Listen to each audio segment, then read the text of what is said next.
thing I would suggest is don't go into part-time work if you can help it, because part-time always has to be 2 years, always.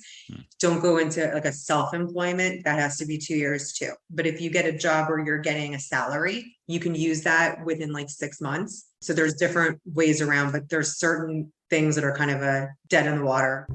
Hey, welcome to the WTF Divorce podcast. My name is Rob Roseman. On this show, we talk about everything divorce, whether you're thinking about divorce, going through it, or figuring out life after. Divorce, co-parenting, dating. We cover it all and break it into short clips so it's easy for you to find and learn from. If you want more help, head on over to WTFdivorce.com. Thanks for listening. On to today's show. Real quick, let's talk about the sponsor. Today's WTF Divorce episode is brought to you by Soberlink. If you're going through a divorce and custody case involving alcohol, Soberlink is the solution for you. More on Soberlink at the end of the show. Now, on to today's episode. I imagine a really common issue. There's a lot of times one person in the relationship wasn't working, just a stay-at-home mom or the stay-at-home dad, or they had a part-time job. Yeah. They come to you and they're like, what now? Maybe they do have to go get a job, but maybe it's only paying a certain amount, but they need to live somewhere. I'm sure you've seen this situation a lot. Any advice you can give to somebody that's in that spot where they are now thrust out into the real world for the first time? Yeah. That's never an easy thing. It's, it's empowering. And I've done that many times too, where there's a spouse that hasn't worked their entire marriage, hopefully they're getting some type of financial support from the ex-spouse. So you can, again, use that to help qualify, but sometimes it's not enough, especially if you have debts and things like that, or it's not going to get you what you want. So you have to be at a job for a specific amount of time. Every type of loan is a different amount of time.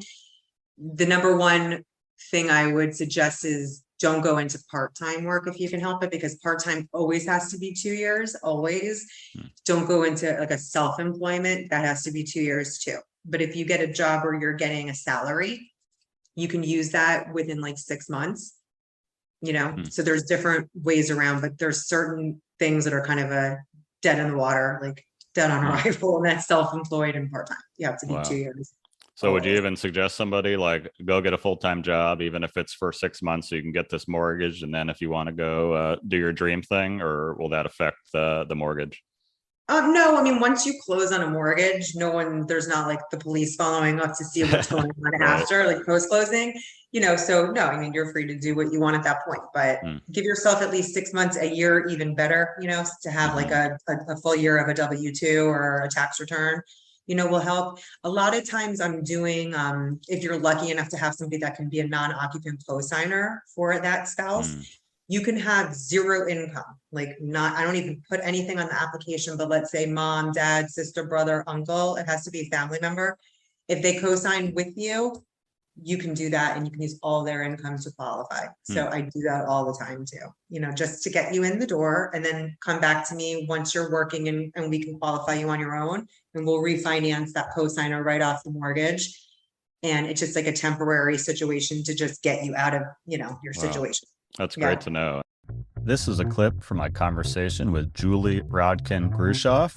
Julie is a mortgage broker. You can find her at mycclg.com. It comes as no surprise that not all divorces are created equal. While some divorces are collaborative and amicable, others are painful, accusatory, and may simply have you thinking, what the F? If you're co-parenting with an ex-spouse who abuses alcohol, this is a sobering reality. The folks at Soberlink want to help.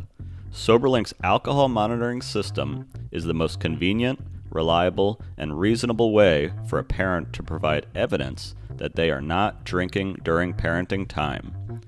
The system's real-time alerts, facial recognition, and tamper detection ensure the integrity of each test, so you can be confident that your kids are with a sober parent. With Soberlink, judges rest assured that your child is safe, attorneys get court-admissible evidence of sobriety, and both parents have empowerment and peace of mind.